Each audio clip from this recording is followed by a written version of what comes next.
As we look at some game previews for Week 10, let's start with the big one. That's noon on Fox. This is big noon kickoff on Fox. You've got College Game Day that's going to be there. It is going to be a large affair in Happy Valley. Number 4, Ohio State. Number 3, Penn State.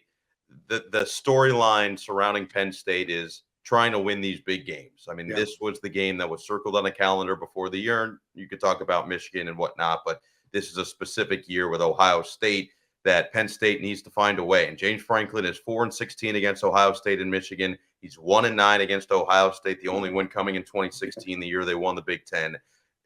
The question becomes, at least surrounding Penn State, who's starting at quarterback? Is it going to be Drew Allar? Will he be ready? Is it going to be Bo Pribula? My assumption is we won't know until literally right before kickoff, and neither will Ohio State.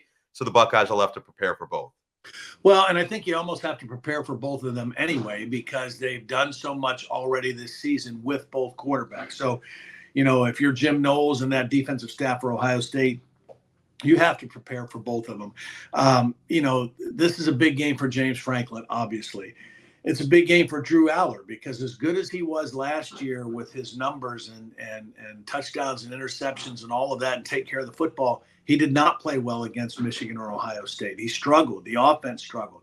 Well, the offenses looked way different this year. They've been more explosive. They've been pushing the ball down the field. I still don't think it's a great wide receiving core, but they're better. And as a collective group, they've been pretty solid.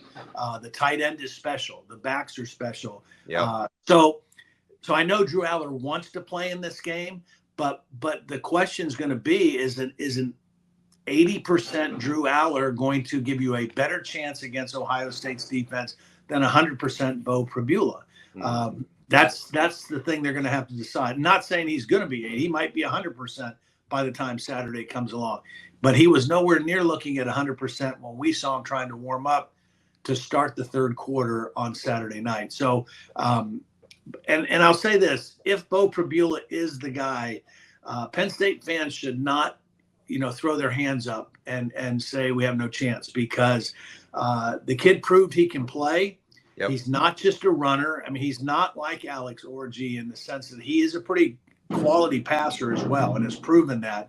But he gives them a dual threat dynamic that may actually cause more problems and more stress for the Ohio State defense than any other thing. So we'll see how it plays out.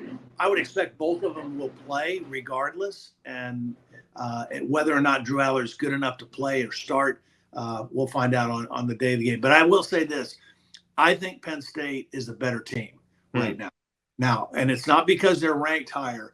I think they're better in the trenches right now than Ohio State is. And so I think of all the years that they've struggled to beat them, I think this may be their best opportunity, particularly with the injuries on the Ohio State offensive line. Right. I think Penn State's better in the offensive line. I think they're more active and disruptive on the defensive line right now than Ohio State is. You mentioned it's a big game for James Franklin, obviously. It's also a huge game for Will Howard personally. Mm-hmm. His dad went to Penn State. His sister currently is a student at Penn State. Yeah. And on top of that, he said this week that he felt slighted that they didn't recruit him. He's from that area, and he wanted to go there, and they didn't want him. So that this is that extra motivation. That can be both good and bad for any player, but especially a quarterback when you're trying to press a little too much to prove, hey, you should have taken me. Yeah, I mean, he's an older guy. He's a mature guy. So I think he'll handle that part of it fine. I think he's a great competitor, and he'll go in there. And he's played well all along. Even in their loss to Oregon, he still played well in that game. He made a lot of big plays. So I would expect him to play well again in this one. Those wide receivers are still the real deal that they have at Ohio State, and that will be a real challenge for the secondary at Penn State. But I think he'll manage and handle the emotion of that. And once the kickoff happens and you're playing, that's what your focus becomes. I mean, all that other stuff and those other thoughts before the game, the days leading up to the game, maybe you think about that. But once the ball's kicked off, man, you're locked in.